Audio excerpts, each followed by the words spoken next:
2 more days. 2 more days, and then it launches. Champions of Chaos DLC, along with the Immortal Empires beta, the Warriors of Chaos rework, and the new Blood for Blood God DLC lands for Total War Warhammer 3. And it is a buffet of content all coming out at one time. And I want to kind of talk about the Champions of Chaos here today. And this is if you're looking for some hard hitting, like really cool, like crazy facts, I'm not going to have that. This is going to be a pretty low tech video. I'm going to be showing you guys a sped up campaign. You can just ignore what's on the screen. It's pretty much me just talking right now. I've had enough caffeine to kill a horse, and I figured I just want to have a conversation about this because something I've noticed in the Champions of Chaos is the difficulty.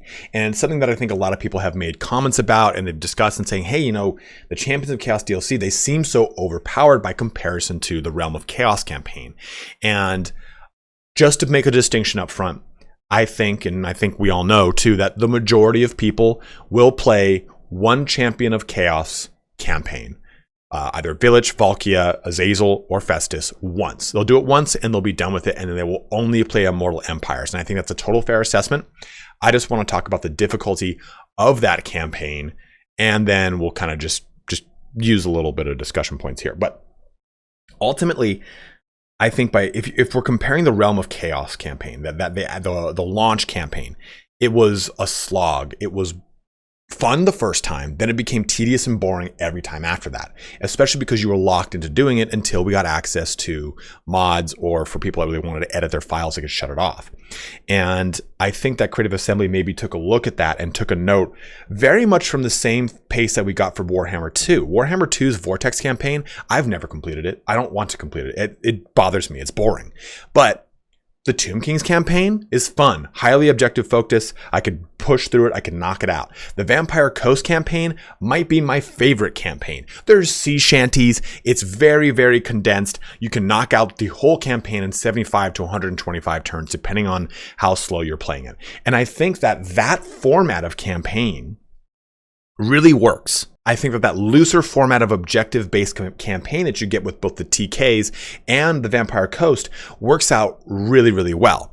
And you get that with Champions of Chaos. You get a campaign that is not necessarily hyper-focused on jumping through realms, going and doing these attrition battles like the Vortex, anything like that. It's just simply get souls, place the sigils. The sigils are going to create a network of rifts that allow and the rifts are solely your ability to jump around the map and have fun taking out whatever you want, paint the map in however kind of style you want because of the Warriors of Chaos rework, and then do one final battle at the end to culminate the campaign.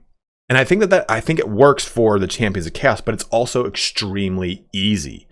Each one of the champions, even Azazel, who I would argue is the hardest of the 4, hits a power spike early. You can get up to, you need 10, 30, and 50,000 total souls to hit your sigil benchmarks before the final battle, right? And if you're playing Village, that is an easy score. If you're playing Valkia, it can be an easy score if you take care of Kislev first. And if you're playing Festus, dude, you're going to get it so fast because Festus's ability to just hit rampant growth is disgusting.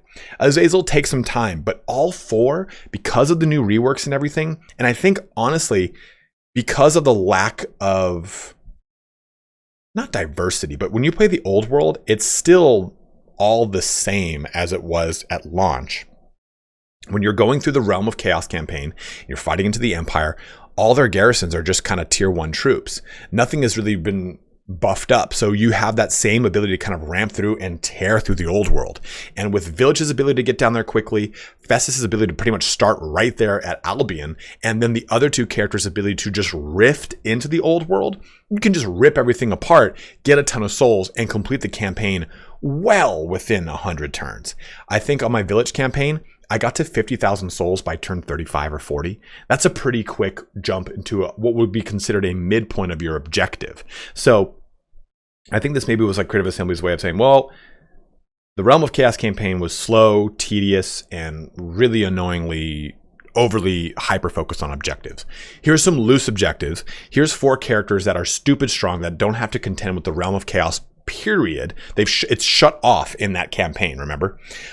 So have fun, paint the map, destroy everything, burn it all to the ground, whatever you want to do. Because with that Warriors of Chaos rework, you either raise something or you occupy it or gift it to a vassal.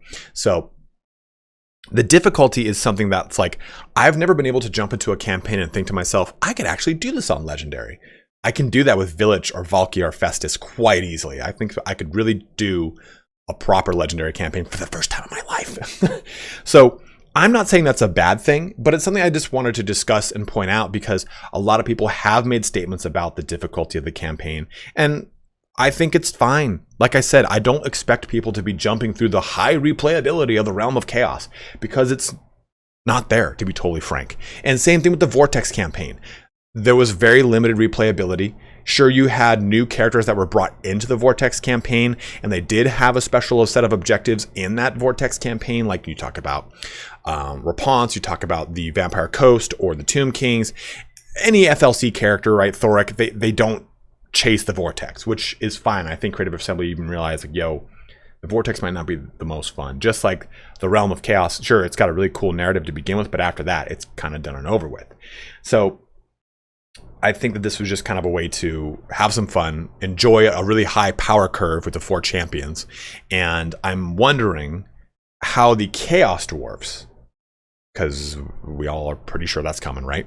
How they will kind of fit into this from a campaign narrative perspective. Will they have a very fun, high replayability campaign, just like the campaign packs that we got with Warhammer 2? And that's something I'm very excited for, is to see that kind of future growth with those factions. And this kind of plays into, I think, why these champions are so easy, is because Cathay and Kislev are the only 2 factions that are truly fleshed out in the Realm of Chaos campaign.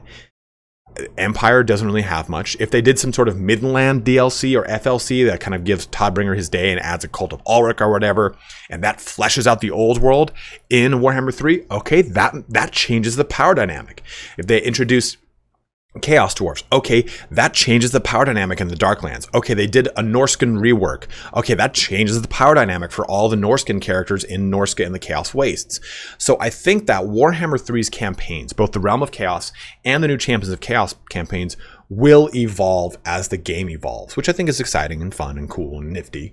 But I think right now, if you're jumping into this and you want like a really hard experience, the Village, Valkyrie, and Festus, you will not get that hard experience in Realm of Chaos. You definitely will with Azazel. But needless to say, all this leads to very interesting Immortal Empire starts, because Azazel has an extremely hard start in Realm of Chaos, but as soon as you put him in his Immortal Empire start, he can thrive. He can take advantage of the dark fortresses around him. He can use his ability to diplomacy and dominate all the people around him that are Empire or Norskins or Kislev. Even if you take a look at both Village and Valkyrie, which have admittedly easier starts, I think Village especially, they have very interesting starts that I think will evolve as we get more races planted into, say, Cathay and the Darklands, or more things probably put into Nagaroth. Who knows? Nagaroth's kind of a shit show as it is. Even Festus's campaign allows him to really thrive with his plague abilities and starting right in the heart of the old world, whereas in Albion, in the Realm of Chaos, it's a little sparse and he has to kind of take a little bit of a journey to get to his next even dark fortress. So just wanted to have a kind of a quick discussion here on that difficulty, on the Realm of Chaos, on the Immortal Empires, and how I think that all this will eventually kind of evolve to much different and better campaigns. But no like review or anything, or any like hot take or anything bad here, but it was a discussion point a lot of people have brought up. Wanted to have the discussion, and you guys can let me know what you think. Have you watched a lot of campaigns from Legend, from Turin, from Lore Master Astote, from Great Book of Grudges, from Dov Plays, Party Elite, everyone, and seen like, yeah, this does look really easy? Or have you seen and go, man, I'm not ready for this? Let me know what your thoughts are. Do you think it's going to be easy? Do you think it's going to be hard? Or do you just want to play the Immortal Empires? You don't even care about these 4 DLC characters. Whatever it is, let your feedback, let your thoughts be known. Love to hear what you guys are thinking about this. But as always, guys, thank you so much for watching here today. Have a good one. Have a good launch coming in the next 2 days here. We got a lot of content coming out. I will be doing a stream tomorrow and on launch day. And on launch day, I'll probably do a stream where we play the final battle of Zan Bai Jin for those that want to see it. That'll, of course, be a very spoiler-heavy battle. But really, you're looking at a narrative point at the beginning when you start the campaign and the narrative point at the end of the campaign. So it's not going to ruin your entire campaign. You just know how it starts and ends now at that point. But as always, guys, thank you so much for watching here today. Have a good one and take care.